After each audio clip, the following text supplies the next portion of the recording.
So this build started off a little while back, and since it was taken care of by shops mostly, I don't have a ton of footage to show you. But here is how my RT Challenger shaker was rebuilt. So I got this car wrecked from auction. It needed some love at the front end, and I eventually replaced the bumper and that fender. It ran, but it didn't drive. Damn, bro, that tire low on pressure? Nah, I hate when this happens. Hold up.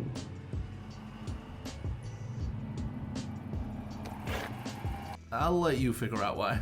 So we rolled the car back into the shop using the e-brake because, you know, the brake fluid doesn't exist anymore. And inside, this car sounded just so...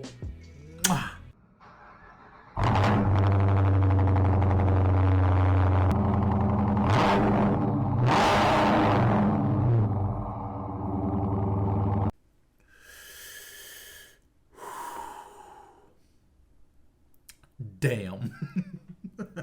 Anyway, she was thrown on a lift to remove all those old broken parts off, and me being me, I began to purchase only the most important parts needed to get this beautiful piece of machinery back on the road again.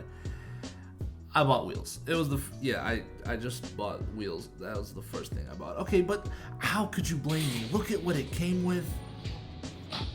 And look at these. Black wheels on a white car.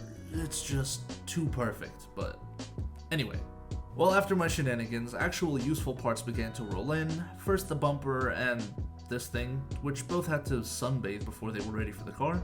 And oh my god, this looked like such a headache to put on, but thankfully I wasn't part of this. After getting the cheap plastics, the door and the fender still had to be replaced, and the shop ended up just buying a whole different car because it was cheaper than trying to find parts separately. From what was left of this car, we took the headlight, the fender, and the door and slapped it on old Dino here. That's what I named the car, by the way. I, of course, did my part and was a huge help to the repair and parts gathering process.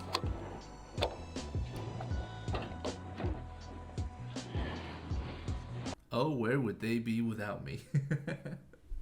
Next step was to put all the parts on, and it slowly started looking like a nice car again.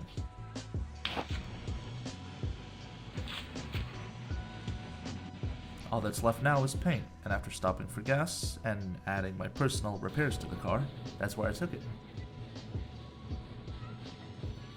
And after a few days, the guy that was painting it hit us up, and this is what it looks like now.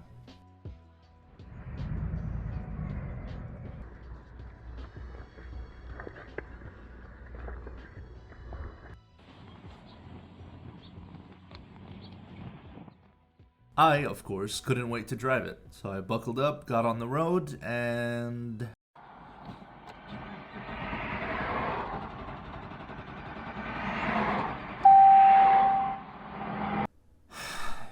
just can't have shit. So after some diagnosis, it looks like one of the fuel pumps had went out. This car comes with 2 fuel pumps located under the rear seats, and getting to them and replacing them was actually much simpler than I had expected. Usually you'd have to drop the fuel tank and replace the pump from there, but in this car, you can access both the pumps from right under the seats. I'm sure that's not a fire hazard of some sort or...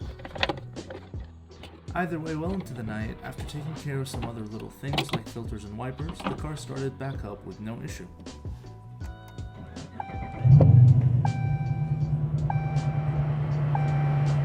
And that's how she sits now.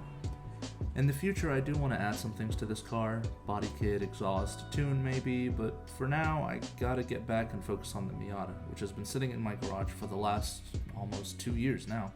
You haven't seen it yet, but the Miata is now lowered, has some nice wheels on it, and even a body kit and a turbo that's ready to be mounted. My only issue is that there's so much footage that going through it is all kind of a pain, hence why you haven't seen anything about it. Either way, I'll go through it when I feel like it, but that's all for now. I hear old sailors end as the souls of the dead fill the space of my mind. I'll search without sleeping till peace.